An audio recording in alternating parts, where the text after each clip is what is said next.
그러므로 내가 한 법을 깨달았노니 곧 선을 행하기 원하는 나에게 악이 함께 있는 것이로다. 내 속사람으로는 하나님의 법을 즐거워하되 내 지체 속에서 한 다른 법이 내 마음의 법과 싸워 내 지체 속에 있는 죄의 법으로 나를 사로잡는 것을 보는도다. 오호라, 나는 공고한 사람이로다. 이 사망의 몸에서 누가 나를 건져내랴. 바울이 탄식합니다.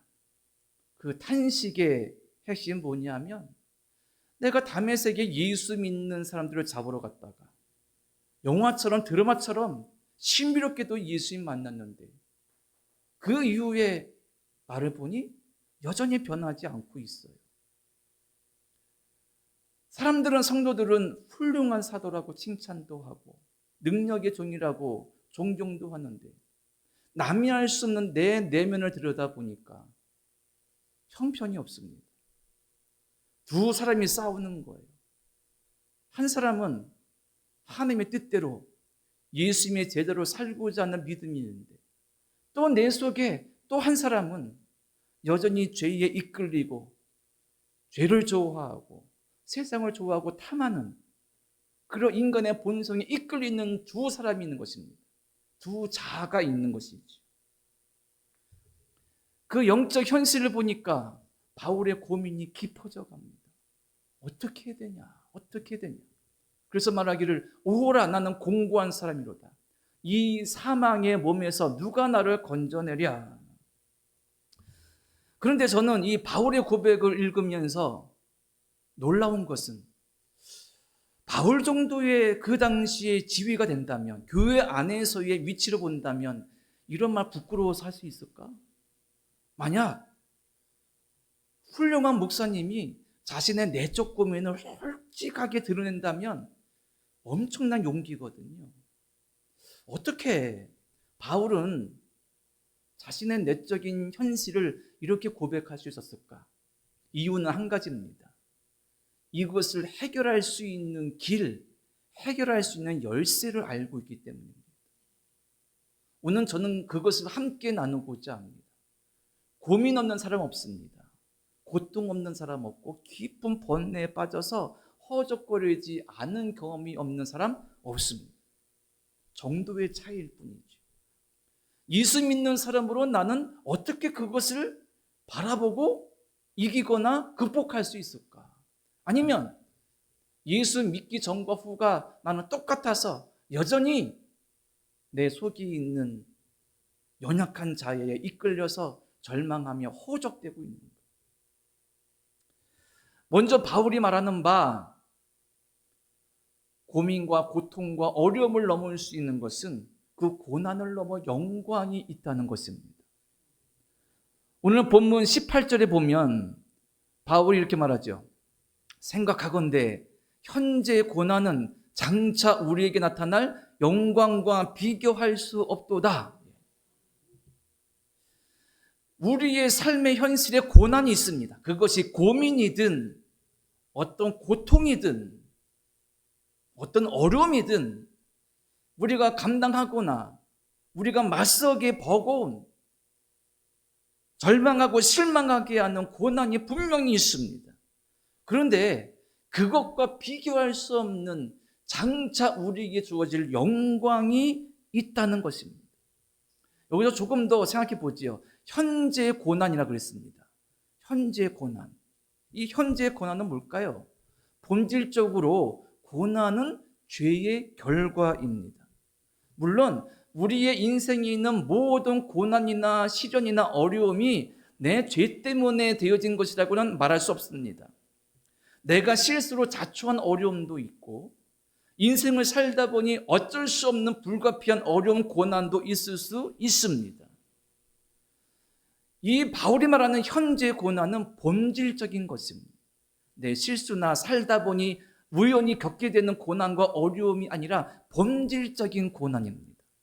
그 본질적인 고난은 뭐냐면 아담과 하와가 하나님 말씀에 불순종하로 말미암아 우리에게 주어진 죄 때문인 것입니다. 하나님은 분명히 아담과 하와에게 동산 중앙에 있는 나무의 열매를 따먹지 마라, 선과 악을 알게 한 나무의 열매 따먹지 마라, 먹지 말라. 하지만 아담과 하와가 하나님께 불순종하여 그것을 먹게 되었습니다. 그럴 때 눈이 밝아졌죠. 벌거벗은 것을 깨닫게 되었습니다. 이게 뭐냐? 죄를 알게 된 것입니다. 죄 가운데 놓여진 것입니다.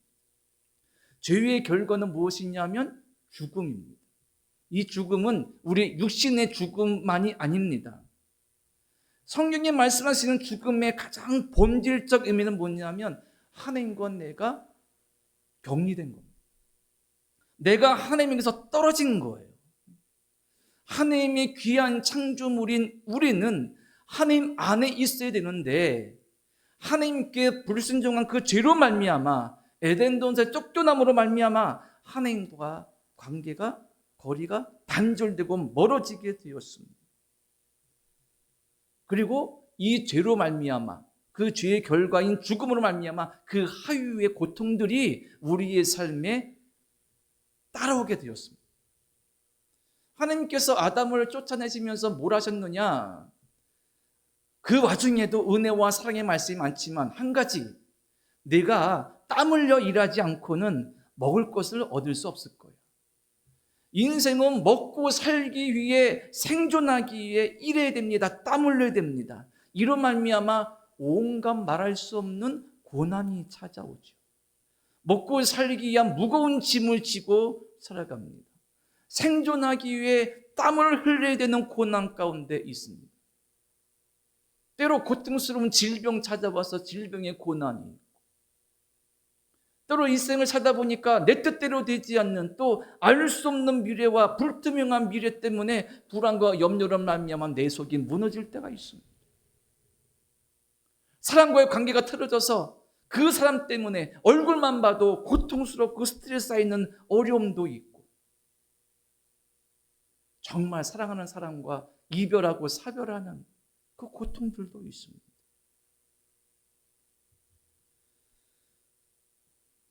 이 모든 고난과 어려움 때문에 인생은 깊은 절망에 빠지고 비관에 빠지게 됩니다. 그리고 세상을 둘러보고 아무리 주변을 둘러봐도 헤어나올 길이 보이지 않습니다. 해결책 열쇠가 보이지 않습니다. 그냥 안개 속을 걷듯이 뿌옇게 간 것이 우리의 인생길일지 모릅니다. 어떤 해결책이 있을까요? 어떤 길이 있을까요? 제가 가끔 예화로 들은 이야기 중에 강원도 양양에 있는 하조대라는 유명한 관광지를 처음 갔을 때의 일입니다. 1995년인가요? 제가 사모님이 청년으로 섬기던 교회 교육전도서를 갔습니다.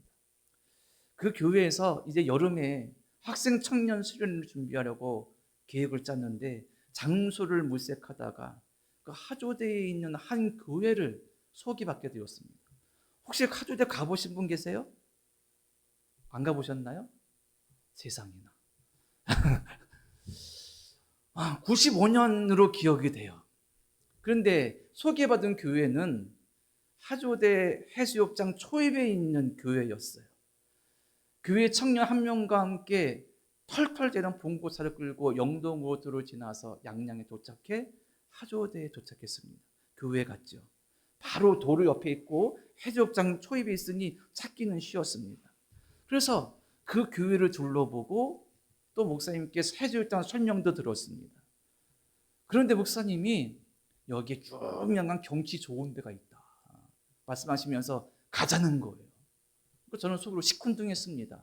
아니 수련회 와가지고 교회에서 기도하고 수련회하고 이렇게 놀고 또 해수욕장 놀면 되는데 수련회 때 경치 좋은 데 보러 갈 시간이 있을까?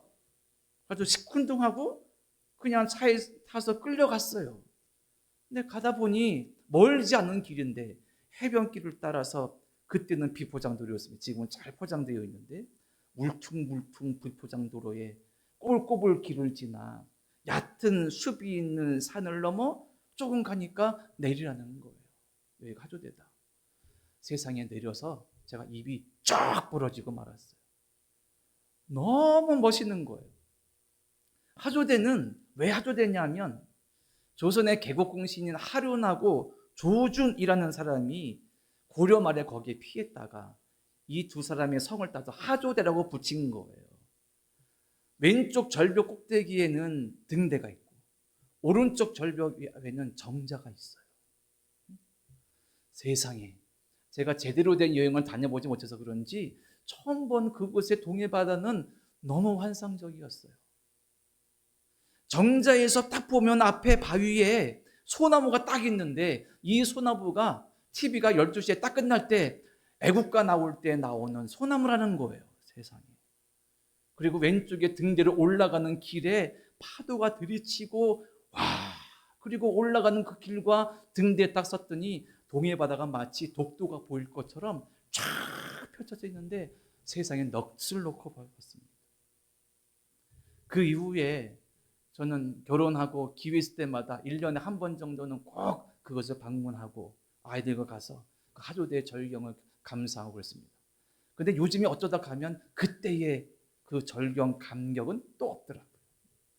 그런데 생각해보면 너무나 절경이었어요. 환상적이었습니다. 세상에 이런 세계가 있네, 이런 세계가. 현재의 고난은 장차 우리에게 나타날 영광과 비교할 수 없도다. 저는 이렇게 설명하고 싶습니다. 인생길에 특별한 것 없어. 아니, 비포장길처럼 울퉁불퉁하여서 막 넘어지고 하고 아프고, 꼬불꼬불한 길이나 고갯길처럼 이리 흔들리고 저리 흔들려서 이리 쓰러지고 저리 쓰러지고 허적되는 것이 인생의 모습일 수 있어요. 그 가운데 깊은 고민이 있고 절망이 있고 낙심이 있고 원망이 있습니다. 하나님을 원망하고 하나님은 불신합니다. 때로 부모 형제를 원망하고 내 부모는 왜 이렇게 못났냐라고 원망할 때도 있고요. 자식을 원망할 때도 있고 형제 자매를 미워할 때도 있어요. 세상을 증오하고 세상을 비난하기도 합니다. 왜냐하면 내가 원하는 것을 갖지 못하니까. 하지만 그때는 모른다는 거예요. 믿음의 사람이 이런 세상을 살아갈 때 울퉁불퉁한 비포장길 같고 꼬불꼬불해서 넘어지고 허적거리는 그 어려운 험한 길 같은 그 끝에 세상에 입이 쩍 벌어지는 절경이 있다는 거. 내가 알지 못하는 세상이 있다는 거. 내가 아는 세상은 마지못해 살아가는 고통스러운 세상이었는데 내가 알지 못하는 절경이 펼쳐진 또 다른 세상이 있었던 겁니다. 현재의 고난과는 장차 비교할 수 없는 영광. 바울이 이렇게 설명하고 있는 거예요. 그러면 그 영광은 뭘까라는 것입니다. 현재의 고난과는 비교할 수 없는, 지금의 고난도 고통스럽고 버거운데 그것을 훨씬 뛰어넘는 장차 우리에게 나타날 주실 영광은 무엇이냐라는 것입니다. 자, 오늘 본문이 18절부터인데 앞달나게 14절부터 17절까지 보겠습니다. 자, 14절로 17절까지 제가 읽겠습니다.